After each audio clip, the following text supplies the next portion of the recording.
Okay, as usual, this is Jimmy Jaf from CMX Trading, na kwa siku ya leo nimeona nije kuzungumzia hint kadhaa kwenye cryptocurrencies.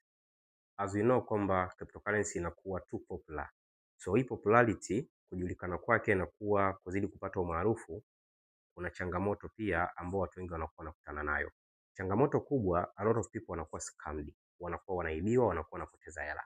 Lakini wanapoteza kutokana na situation ya kutaka kutake opportunity on it, which is good. So leo nitaenda kuelezea njia kadhaa ambazo unaweza kutengeneza pesa in cryptocurrencies. Unaweza kutengeneza faida na cryptocurrencies. Yeah.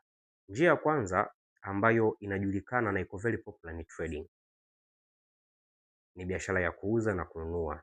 Unacheza na ile difference ambayo inatokea sokoni, unaweza kutengeneza profit.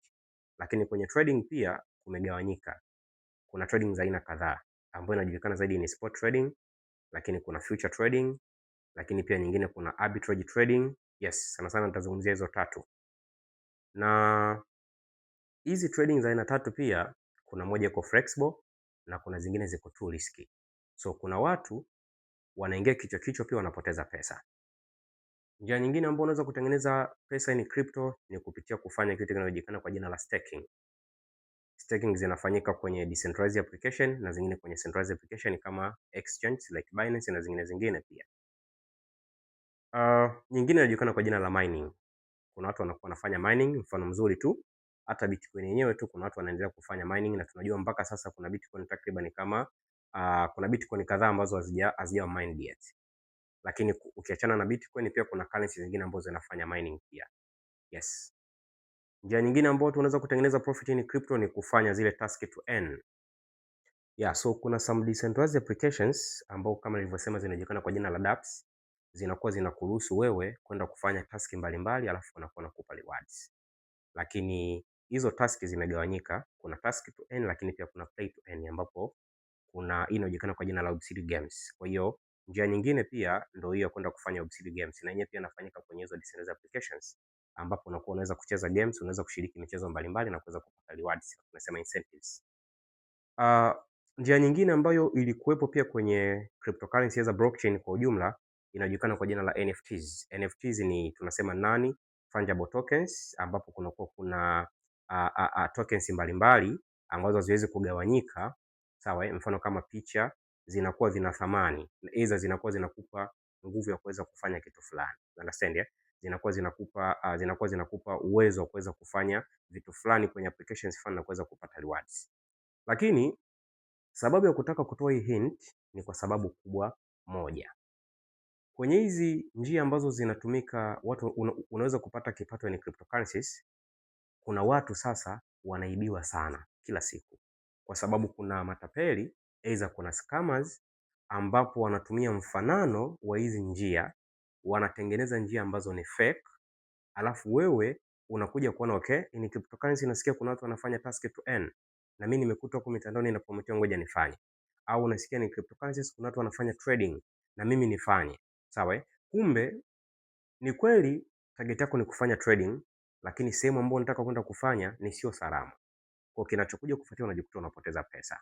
Unajikuta unaibiwa. Sawa? Ni bora kupoteza pesa kwa kupata hasara kuliko kupoteza pesa kwa kuibiwa. Tunasema unakuwa umekuwa scammed. Understand?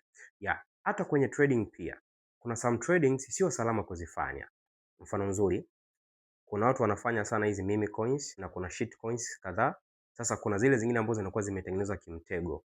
Kuna vitu kama lag pulls, sawa, na kuna vitu kama inayoitwa kwa jina la honey pockets, ambapo developers wakisha either timu ya token husika inakuwa ina target kuwaibia investors either traders.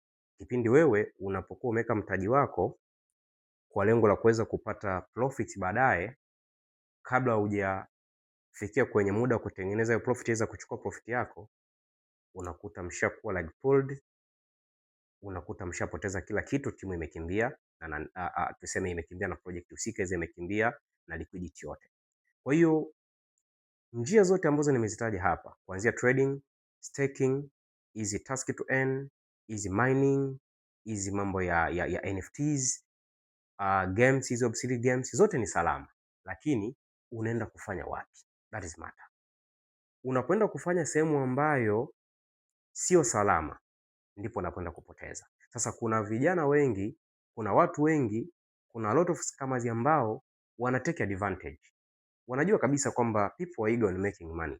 Watu wana shida kutengeneza pesa. Wanachokifanya, ile kiu yako ya kutengeneza pesa, kiu yako ya kufanikiwa, wao wanapita nayo.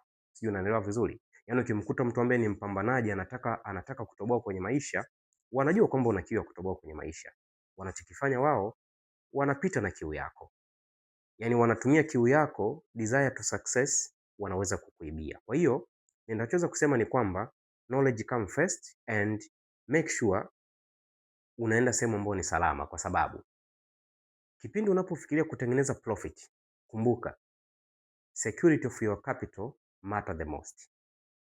Unapofikiria kwenda kulima, kumbuka mbegu ndio kitu cha kukitunza zaidi.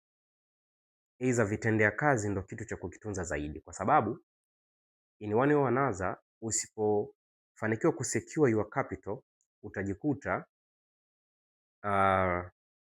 ndoto zako haziwezi kutimia, au utajikuta unafika mwisho wa safari kabla hujaanza safari husika. So stay safe guys, focus on looking for knowledges, pambaneni kutafuta maarifa, na sisi kama CMX Trading, vitu vyote ambavyo nimeweza kuvielezea hapa, nitakuja kuelezea tena kimoja kimoja. Nitakuja kuelezea ni kwa namna gani unaweza kuepuka kuingia kwenye huo mtego. Kimoja kimoja, nitakuwa naelezea kwenye trading watu wanaibiwa kwa namna gani, kwenye staking watu wanaibiwa kwa namna gani. Tena kwenye trading kuna kitu kinajulikana kwa jina la arbitrage. Kwenye arbitrage kwenye DEX kuna kitu kinajulikana kwa jina la flash loan. Sasa hizi kuna wizi mkubwa sana wa flash loan. Nitakuja kuelezea kila kitu. So as I said, this is Jimmy Jaf from CMX Trading, and make sure una subscribe kwa YouTube channel yetu. Don't forget to follow us on Instagram, follow us on TikTok, on Twitter and Facebook. We go by the name CMX_trading. Until next time.